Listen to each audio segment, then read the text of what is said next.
اس کے کمپلیمنٹ پر ہی تلملا اٹھا تھا۔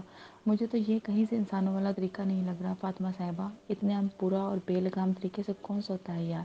یہ میرا بیڈ کوئی جنگل نہیں جہاں کھلے ڈلے ہو کر جدھر چاہ دل کرے الٹے پڑ جاؤ۔ شہیر کو بھی اپنی نیند میں خلل پسند نہیں آیا تھا۔ اور تو آپ کو بڑا پتہ ہے اس چیز کا مسٹر شہیر مصطفیٰ کہ جنگل میں کیسے رہا جاتا ہے۔ بات سنیں میری آپ شہیر صاحب، میں تو ایسے ہی سوتی ہوں اور ایسے ہی سوؤں گی۔ ابھی وہ وقت ہے کوئی اچھا فیصلہ لے لے ورنہ مجھے میرا بیڈ یہاں شفٹ کر دے۔ فاطمہ اپنا اعلان سناتی واپس سے سونے لگی تھی جب شہیر نے اسے بازو تھامے اپنے مقابل کیا تھا۔ کیا مسئلہ ہے تمہیں شہیر؟ وہ جھنجھلائی تھی۔ انسانوں کی طرح سیدھی ہو کر سوئیں فاطمہ صاحبہ، ورنہ کیا شہیر؟ ورنہ کیا؟ ہاں روم سے نکالو گے؟ It's good, actually it's very good, میں بھی یہی چاہتی ہوں۔ فاطمہ کی ساری نیند رفع دفع ہوئی تھی جبکہ وہ کمفرٹر پھینکتا بیڈ سے اٹھ کھڑا ہوا تھا۔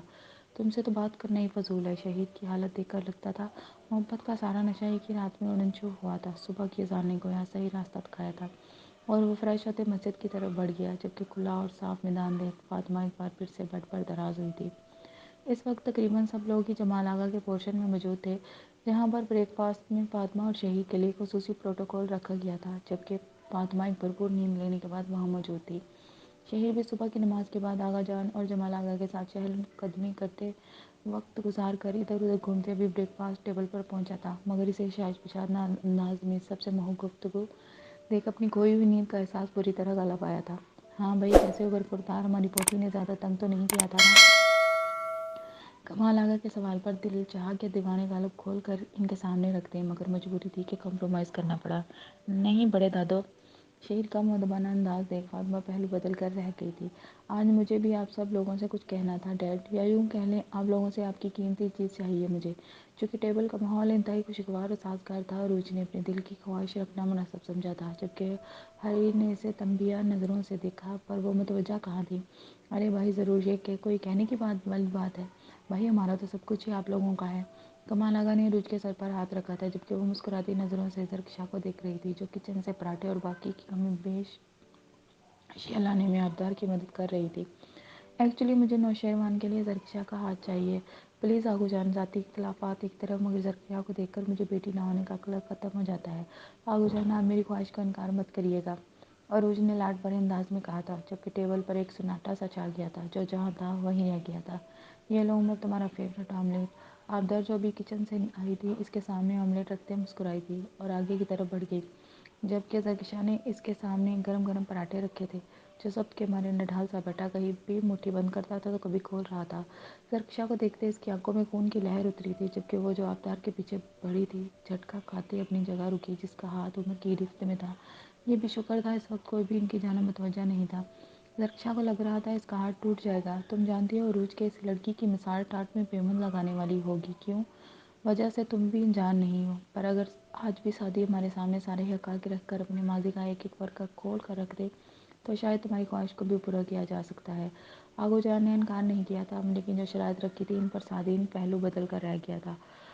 آبدار اور زرکشا اس کنورسیشن سے انجان تھیں، تبھی کچھ سمجھ نہیں پائی تھیں، تبھی عمر اس کا ہاتھ جھٹکتے اپنا ہاتھ منہ پر رکھے کھانسنے لگا تھا۔ کیا ہوا عمر؟ سب اس کی طرف متوجہ تھے۔ زرکشا پانی دو بھائی کو بیٹا۔ چونکہ وہ اس وقت اس کے قریب تھی تبھی بشرا کمال نے اسے کہا تھا، جبکہ عمر کے سوالے پر ہی سر تا پیر سلگ کر رہ گیا تھا۔ ٹھیک ہوں میں، شاید آملن میں مرچی تیکھی تھی۔ وہ زرکشا کا پانی والا ہاتھ پیچھے کرتے اٹھ کھڑا ہوا تھا۔ عروج کا ٹاپک ایک دم سے پیچھے چلا گیا تھا جبکہ سب لوگ زور و شور سے تیکھی مرچ کو ڈسکس کرنے لگے تھے۔ عمر ان سے ایکسکیوز کرتے وہاں سے نکل گیا تھا، جبکہ روم میں آتے وہ بے چینی سے چہل قدمی کرتے ایک ہاتھ میں سر تھامے ہوئے تھا جب شہیر اس کے روم میں آیا تھا۔ واقعی آج بریک فاسٹ میں مرچی کچھ زیادہ تیکھی تھی جو ابھی تک تم ہضم نہیں کر پا رہے ہو۔ شہیر کے تن سے وہ بخوبی آگاہ تھا، تبھی سلگتے ہوئے اس کے پاس آیا تھا۔ تم صرف بکواس ہی کر سکتے ہو شہیر آقا، وہ کہیں کا غصہ اس پر اتار رہا تھا۔ تو تم بھی تھوڑی بکواس مجھ سے سیکھ لو عمر آقا، کیونکہ اب پانی سر سے اوپر جا رہا ہے۔ زرکشا کا تمہارے نکاح میں ہونا اس معصوم کی زندگی کو مزید برباد کر دے گا۔ تم آخر کرنا کیا چاہتے ہو؟ شہیر کو اس کی فکر تھی، تبھی وہ اس کی خاطر عمر کے پاس آیا تھا۔ تم یہ پریز گیری چھوڑ کر وکالت کیوں نہیں شروع کر دیتے شہیر مصطفیٰ؟ یہ میرا اور اس کا معاملہ ہے، میں دیکھ لوں گا کہ کیا کرنا ہے مجھے۔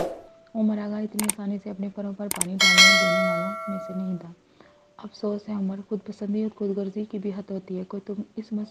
کوئی تم اس معصوم what the hell with معصوم، تم کیوں بار بار مجھے یہ ریئلائز کروانے کی کوشش میں ہو کہ میں نے اس کے ساتھ کوئی بہت ہی بڑی ناانصافی کر دی ہے؟ میں اس کا وائل دشمن ہوں اور تم سب سے بڑے خواہشاں۔ عمر اس کی ایک ہی رٹ سنتے سیکھ پا ہوا تھا۔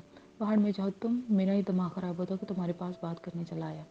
شہر پاؤں پٹکتے وہاں سے نکل گیا تھا جبکہ وہ ایک بار پھر سے کمرے میں ٹہلتے اپنا غصہ پینے کی کوشش میں ہلکان ہوئے جا رہا تھا۔ شام کی تقریب کے لیے سب لڑکیوں نے پارلر کا رخ کیا تو وہ بھی ان کے ہمراہ تھی۔ ابھی وہ ریڈی ہوتے فری ہوئی تھی جب اس کے نمبر پر عمر کی کالے کا ایک تواتر سے آنے لگی تھی۔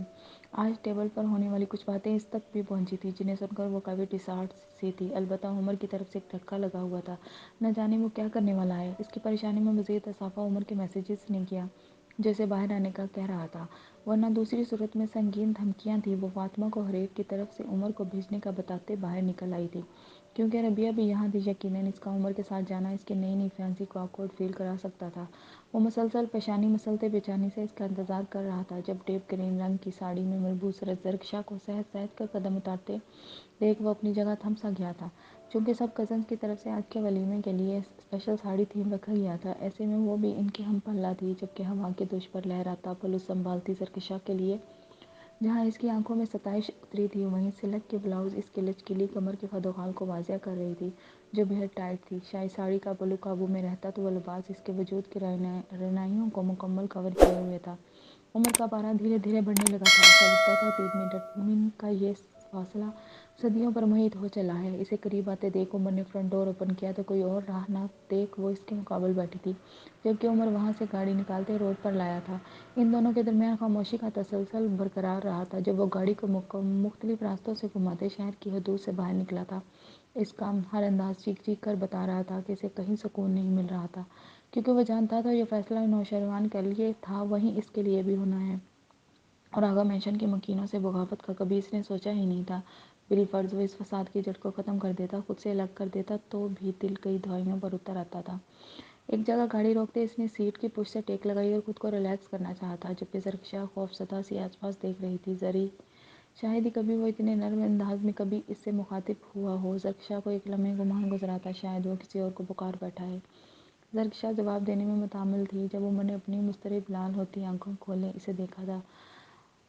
اس کی دودھیائی رنگت پر کچھ میک اپ کے رنگ سجائے گئے تھے جو دیکھنے میں بہت بھلے مانس محسوس ہو رہے تھے، جبکہ لانگ ہیئرز کو ادکھلا رکھ کر کرلز میں ترتیب دیا گیا تھا۔ موراغا کو اس وقت وہ مکمل تخلیق لگی تھی، اپنی عمر سے بھی زیادہ رنگ بکھیرتی لڑکی۔ اس کا بے ساختہ ہاتھ زرکشا کی طرف بڑھا جبکہ وہ سہمی سے پیچھے ہٹی۔ وہ کسی خواب کی کیفیت میں اس کے رخسار چھو گیا تھا۔ زرکشا ہمیشہ اس کی قربت میں موم کی گڑیا دکھائی دیتی تھی، جبکہ موراغا کی انگلیاں اس کے رخسار سہلا رہی تھیں۔ میں جانتا ہوں کہ اکثر میں آپ کو بہت اذیتوں سے دوچار کرتا ہوں زرکشا، لیکن آج میں اس اذیت سے رہائی کا خلاصہ چاہتا ہوں، لیکن فیصلہ آپ کریں گی کہ آپ کو مجھ سے ڈائیورس لے کر نوشیروان سے شادی ہی کرنی ہے زرکشا۔ عمر کی گمبھیر آواز زرکشا کے آس پاس تھی، جبکہ وہ اتنی بڑی خوشخبری سن کر بھی صدمے کا شکار ہوئی بیٹھی تھی۔ بتائیں زرکشا، عمر کی گرم سانسیں اسے اپنی شہرک کے قریب محسوس ہو رہی تھیں۔ بھلا یہ کیا طریقہ تھا کہ رہائی دینے کی نوید موت کے دہانے لا کھڑا کرنے کے ساتھ دی جا رہی تھی؟ زری اس کی پکار میں جانے کون سا سحر تھا؟ زرکشا کا سر نفی میں ہلا تھا، حالانکہ اس کا دل چیخ چیخ کر رہائی کی فریاد کر رہا تھا۔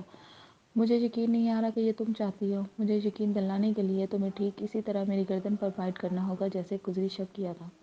جتنی شدت سے وہ رات اس سے انجانے میں ہوئی خطا پر ٹپٹ گیا تھا، اب کہ اس کے برعکس وہ اسے عام انداز میں وہی حرکت دہرانے کا کہہ رہا تھا، جبکہ زرکشا کے تو پسینے چھوٹے تھے۔ نہیں، گھر چلیں، میں نے گھر کہا ہے زرکشا، بلیو می، ابھی میں اس خوشخبری کو پوری شدت سے محسوس کرنا چاہتا ہوں۔